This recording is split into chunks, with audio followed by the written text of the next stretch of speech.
Hello दोस्तों, good morning, good afternoon, good evening to all. Again मैं आपके साथ हूँ लेक्चर नंबर 7 के साथ and we will discuss how to choose best region for service in AWS cloud. Right.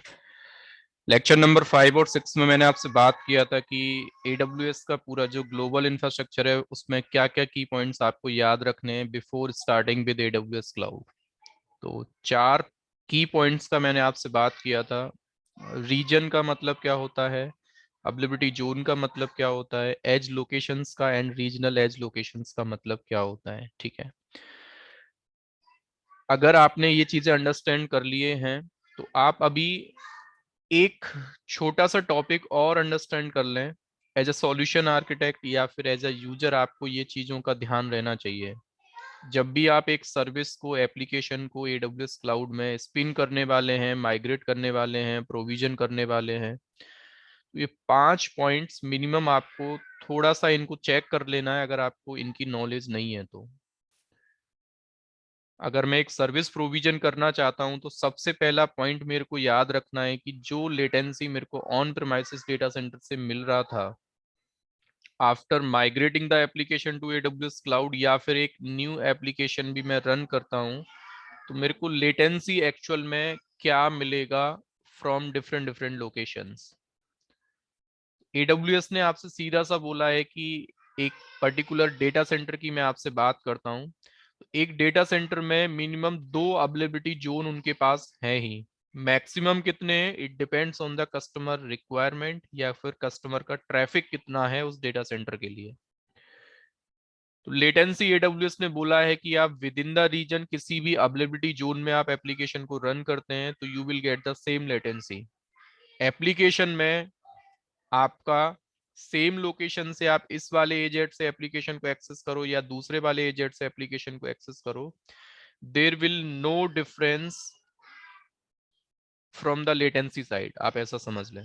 ठीक है, बट एडब्ल्यूएस ने ऐसा भी बोला है कि अगर आपका एप्लीकेशन एपी साउथ 1 में है, लेट सपोज मुंबई में आपने एप्लीकेशन को रन कर रखा है, और सेम ऑर्डर में एक एप्लीकेशन आपने यूएस के नॉर्थ वर्जीनिया रीजन में, नॉर्थ वर्जीनिया रीजन में अगर आप एप्लीकेशन प्रोविजन करके चलते हैं, सेम एप्लीकेशन, तो आप कहीं ना कहीं समझ लें, और सेम एप्लीकेशन को ओवर द इंटरनेट एक यूजर है जो कि इंडिया से इसको एक्सेस करना चाहता है, तो आप समझ लेना कि उसके पास तो तरीका है, इंटरनेट से वो कनेक्टेड है और एप्लीकेशन को एडब्ल्यूएस के डेटा सेंटर से मुंबई में जो एक्चुअल में आपका चल रहा है वहां से एक्सेस कर रहा है, और सेम एप्लीकेशन को नॉर्थ वर्जीनिया से एक्सेस कर रहा है।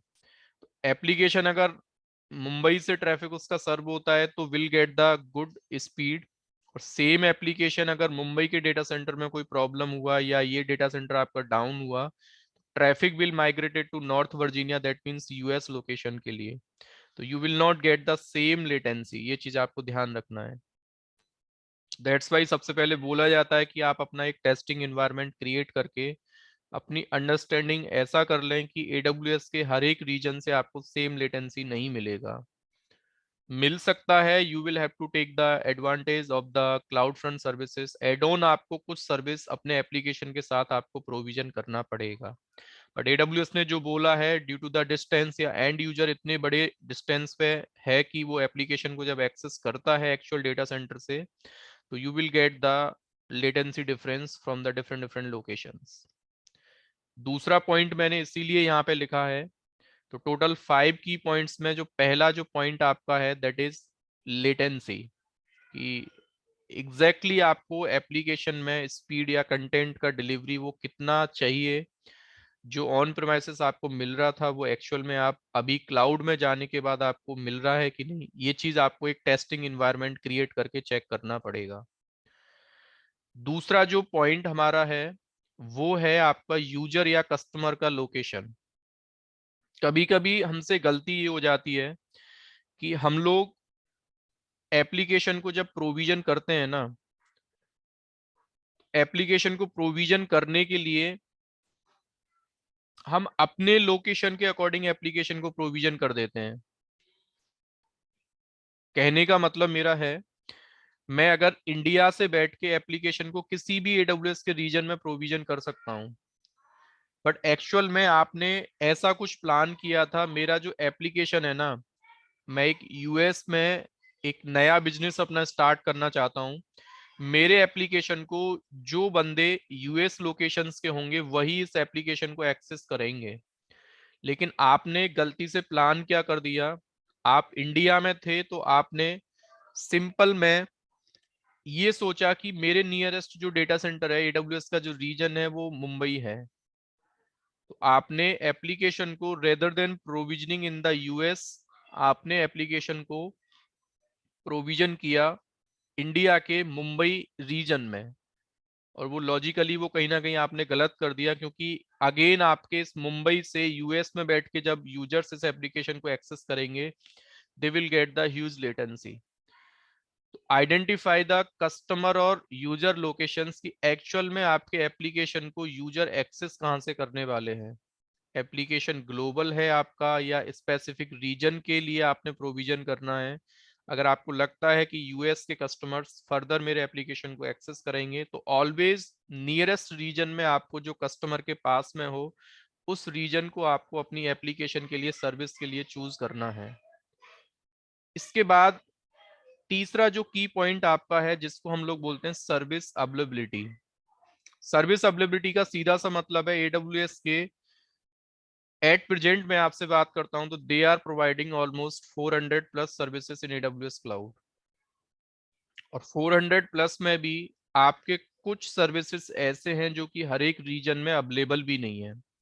और टोटल रीजन्स की मैं आपसे बात करता हूं तो एडब्ल्यूएस में जो टोटल रीजन का जो नंबर है, दैट इज 26 एट प्रेजेंट। तो आपको ऐसा भी समझना है कि जो सर्विस एक्चुअल में मेरे को डिमांड है एडब्ल्यूएस क्लाउड में, क्या वो सर्विस हर एक रीजन में अवेलेबल है। तो ऐसा भी नहीं है, एडब्ल्यूएस में हर एक सर्विस, मतलब जो मोस्ट कॉमनली यूज सर्विसेज हैं वो तो हर एक रीजन में एडब्ल्यूएस प्रोविजन करके चलता है। लेकिन एडब्ल्यूएस के कुछ सर्विसेज ऐसे हैं जिनको कस्टमर ज्यादा यूज नहीं करता, डिमांड नहीं करता, बट कुछ स्टार्टअप काइंड ऑफ जो कस्टमर्स होते हैं, जिनके स्टार्टअप कंपनीज हैं, सेटअप्स हैं, तो वो लोग बोलते हैं कि यार मैं एडब्ल्यूएस क्लाउड से ही सर्विस को ले लेता हूं। बट आप जिस रीजन में उस सर्विस को लेना चाहते हैं, क्या वो सर्विस वहां पे अवेलेबल है, ये चीज भी आपको ध्यान रखना है। फोर्थ आपका है मोस्ट इंपॉर्टेंट पॉइंट, जिसको हम बोलते हैं कॉस्ट। एडब्ल्यूएस क्लाउड में अगर आप एक सर्वर एडब्ल्यूएस से एज ए सर्विस अगर आप लेते हैं, एक सर्वर आपने सपोज करो प्रोविजन कर रखा है मुंबई रीजन में, और सेम सर्वर आप प्रोविजन करते हैं सेम कॉन्फ़िगरेशन का नॉर्थ वर्जीनिया में, तो एडब्ल्यूएस आपसे बोलता है कि हो सकता है कि आप मुंबई वाले सर्वर के लिए 10 रुपीज दे रहे हैं, सेम सर्वर की कॉस्ट यूएस में आपको 20 रुपीज भी देना पड़ सकता है, हो सकता है 7 रुपीज भी देना पड़े। तो cost is different according to region. आप ये समझ लें कि हर एक रीजन में सेम सर्विस का कॉस्ट जो है वो अलग अलग है। एडब्ल्यूएस कभी भी ऐसा नहीं बोलता कि एक सर्वर आप मेरे से 1 GB के साथ, 1 CPU के साथ, 1 NIC के साथ लेते हैं तो आपको 10 रुपीज ही हर एक रीजन में देने पड़ेंगे। You will get the pricing difference according to region. तो कहाँ पे आपका बजट अलाउ कर रहा है उस रीजन को आपने चूज करना है। और मोस्ट इंपॉर्टेंट लास्ट पॉइंट आपका, जिसको हम बोलते हैं सिक्योरिटी या कंप्लायंस रिक्वायरमेंट, जो एप्लीकेशन के कंप्लायंस या सिक्योरिटी आपको ऑन प्रेमाइसेस जरूरी था, क्या एडब्ल्यूएस क्लाउड में भी आपको सेम ऑर्डर में मिल रहा है। तो ये चीज भी आप चेक कर सकते हैं before provisioning your application in AWS cloud. So these are the 5 key points. जब भी आप चाहते हैं कि मेरे को एडब्ल्यूएस में अब स्टार्ट करना है अपने सर्विसेज को, अपने कंपनीज के डेटा सेंटर्स को माइग्रेट करना है, नया एप्लीकेशन प्रोविजन करना है, these are the 5 key points. Latency आपको याद रखना है, सर्विस अवेलेबिलिटी आपको याद रखना है, प्राइसिंग मोस्ट इंपॉर्टेंट पॉइंट आपको याद रखना है, एंड नेक्स्ट आपका सिक्योरिटी एंड कंप्लाइंस रिक्वायरमेंट। अगर आप लेटेंसी चेक करना चाहते हैं ना कि मेरे को एडब्ल्यूएस क्लाउड में लेटेंसी एग्जैक्टली क्या मिल रहा है, तो आपको ना कुछ ऑनलाइन लेटेंसी चेक करने के भी टूल्स आपको गूगल पे जाके अगर आप टाइप करते हैं AWS लेटेंसी टेस्ट, तो एक बहुत सारे वेबसाइट्स ऐसे हैं जिन पे जाके आप अपना लेटेंसी चेक कर सकते हैं कि लेटेंसी एग्जैक्टली मेरे को क्या मिल रहा है डिफरेंट डिफरेंट AWS के रीजन से, ठीक है। तो एक बड़ा ही पॉपुलर वेबसाइट है, मैं आपको दिखा देता हूँ। If you will type hair cloudping.info, ठीक है। इस वेबसाइट पे अगर आप जाते हैं तो ये लेटेंसी चेक करने का एक ऑनलाइन एक डेवलपर ने टूल राइट कर रखा है, आप यहाँ से चेक कर सकते हैं। तो हम, जैसे मैं अभी इंडिया के किसी सिटी से ब्राउजिंग कर रहा हूँ, तो आपसे बता रहा है कि AWS are available in several regions, click the button below to estimate the latency from your browser to each AWS region. तो ये क्या करेगा कि डमी HTTP पिंग पैकेट आपके ब्राउजर से AWS के हर एक रीजन के लिए सेंड करेगा और आपको एग्जैक्टली बताएगा कि कितने मिली सेकेंड्स में आपको रेस्पॉन्स मिल रहा है। तो वर्जीनिया से 2 to 5 मिली सेकेंड्स में, 265, 268, और वी आर, मतलब मैं इंडिया में हूं तो आई एम एक्सपेक्टिंग कि देखो लंदन से भी आपको 3 मिली सेकेंड्स में रेस्पॉन्स मिल रहा है। यानी कि आपको ऐसा नहीं समझना है कि आप इंडिया में हैं तो एवरी टाइम इंडिया के मुंबई में ही आपको एप्लीकेशन को प्रोविजन करना है। अगर इंडिया से भी आपका एप्लीकेशन फर्दर एक्सेस हो और आपको लगता है कि मैं दूसरा मुंबई की बजाय मैं लंदन ले सकता हूँ या दूसरा रीजन कोई और चूज कर सकता हूँ, तो वो भी आप अपने एप्लीकेशन के लिए यूज कर सकते हैं, ठीक है। So this is the online tool, आप इस पे जाके आराम से चेक कर सकते हैं कि what are the latency difference between multiple regions of AWS cloud, ठीक है। तो 5 पॉइंट्स की मैंने आपसे बात किया है। नेक्स्ट लेक्चर जो मैं आपका रिकॉर्ड करने वाला हूं अभी, हाउ टू सेटअप, क्योंकि थ्योरी हमने ऑलमोस्ट अभी डिस्कस कर लिया है, बाइंड अप हो चुका है हमारा। अब हमको ये समझना है कि अपना जो अकाउंट जो रिक्वायर्ड होता है AWS क्लाउड में, उस अकाउंट को हम कैसे सेटअप कर सकते हैं, क्या रिक्वायरमेंट है, कैसे हम उसको सेटअप करने वाले हैं, ठीक है। तो लेक्चर नंबर 8 में मैं आपका वो रिकॉर्ड करूंगा, ठीक है। Thanks for watching.